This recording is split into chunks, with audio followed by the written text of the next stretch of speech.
Hi guys, what's up? How you guys doing? Yes, so let's begin with the video. And as you can see, I am happy and I am great. I'm doing very well in my life. So yes, let's talk about the today's agenda, which which is quite visible in the caption, which I will put after making this video.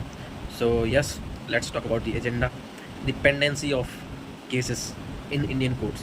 So that was a very burning issue and very less talked about. Actually, people used to talk, but not about the solution, only the problem, the ruckus that has been created in our judicial system. Actually, it is all messed up, to be truthful and honest. Actually, I'm not that experienced enough to speak on this topic about with you guys, but yes, I have got some insights from some very celebrated legal luminaries in our legal domain. So yes, I'm just orchestrating those opinions which I have got to know from them. So yes, let's bombard on you. So yes, pendency of cases. So firstly, we will have to understand why courts are made about. What is the purpose of courts?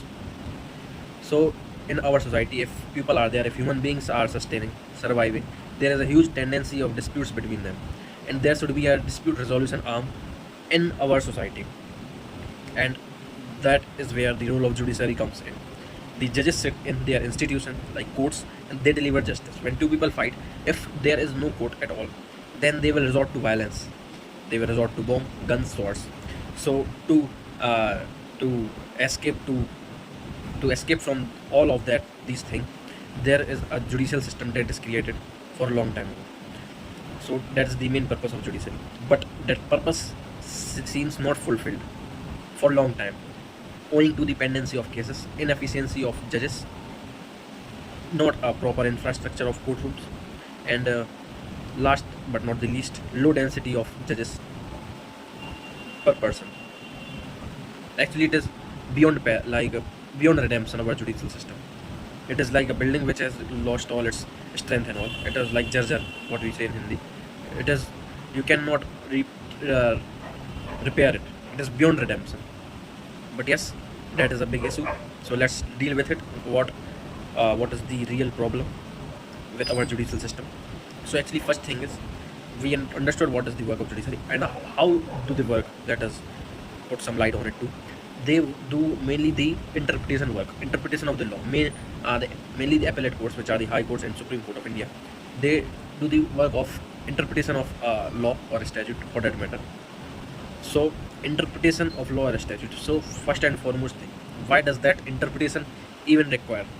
If our laws are full of clarity and strength and they are upright, then there is no question of interpretation arises.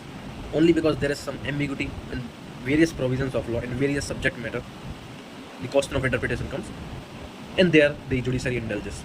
People used to take the dispute to the court and they interpret the law likewise. So legislature should keep revising the laws in the interest of society. Like what are the burning issues that are growing, that are surfacing from that law. So they should be mindful about that. This certain provision is creating a ruckus in the society, and people are not able to comprehend it, not understand it. So they should keep revising it not so as to people are not getting into dispute much, and the matter would be resolved in the lower courts where the fight on facts is there, and so they do not have to rush to High Court and Supreme Court. So yes, that is the thing about the interpretation thing. And secondly, the quality of judges that we have in our high courts and our superior forum, that is Supreme Court. So if the judge is efficient, then he will dispose of as many cases as he can with with a good quality of judgment on it. Not just about disposal, and disposing it on a good note or on making a good some point or judgment on it is very crucial in delivering justice. So yes, efficiency of judges. So in the lower judiciary, the pattern is that there is a judiciary exam in all states, which is conducted by some high court or other cases, the PSC, Public Service Commission of that particular state. So they recruit judges lower in the lower judiciary, and then comes to higher judiciary. Higher judiciary, like sorry, not I should not use the word higher judiciary because the higher judiciary judges are also being recruited through the judicial service examination of higher judiciary level. For say high courts and Supreme Court, the judges there are some are elevated, some are directly appointed from a lawyership. There is a nomination that has been done by the collegium system. They pick and choose certain names of the lawyers whom they want to make a judge. Then they will pass this list to the government, so they will check their background and all. Are they not involved? They are involved in any kind of offences or mischief or not. So if they clear the names, then the appointment then and they're done. And there is no written criteria like what are the parameters they are checking, like merits or seniority and what all basis. They are just nominating their name. The collegium system, which is the institution that has been created, and they are nominating, and that's just they are appointing. And same goes with Supreme Court. 4-5 judges sit together. Every other judge come with a new name, and accordingly they will appoint them. There is no criteria of merit, no criteria of seniority, and no criteria of the expertise in that particular law. It is just like that. Everyone is scratching the back of another person. That is the main issue. That is the main problem that we are facing. And the quality of judges, because before 1999, the quality of judges, you can remember, was an impeccable. They are like the judgment that they wrote. It is like a scratch on a stone. No one is going to tamper it. No one is going to harm it or let's say criticize it. But now, since the collegium system has become more opaque, they just disclose the name of judges.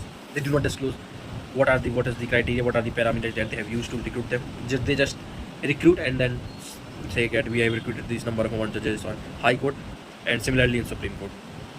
So this is the problem in the recruitment process. And the third thing that I would like to highlight is that the master of roster, the chief justice or the chief in the court.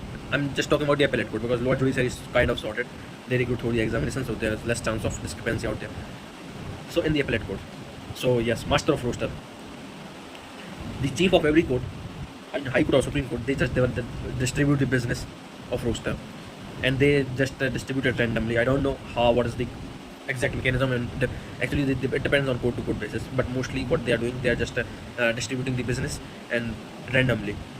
Instead, what, like for example, there are some matters of IPR, tax law, civil, criminal. So there, on one judge, he was working. He has to work for a year on criminal roster. Then again on another year, or let's say another 2 months or 3 months, thrice he has to work on IPR laws, tax law, mergers laws, acquisition law, arbitration law. So that is the issue also, because if some judge is having expertise in that particular field, then he should be given the roster of that particular field, so he can discharge his business more efficiently and effectively.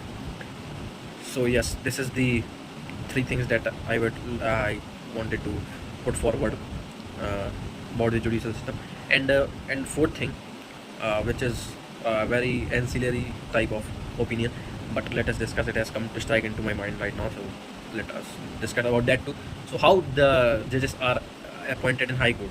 So mainly there is a statistics of a data of all across the country, like in every state, how High Courts, because ultimately the judges who are getting into Supreme Court, they are just elevated from High Court.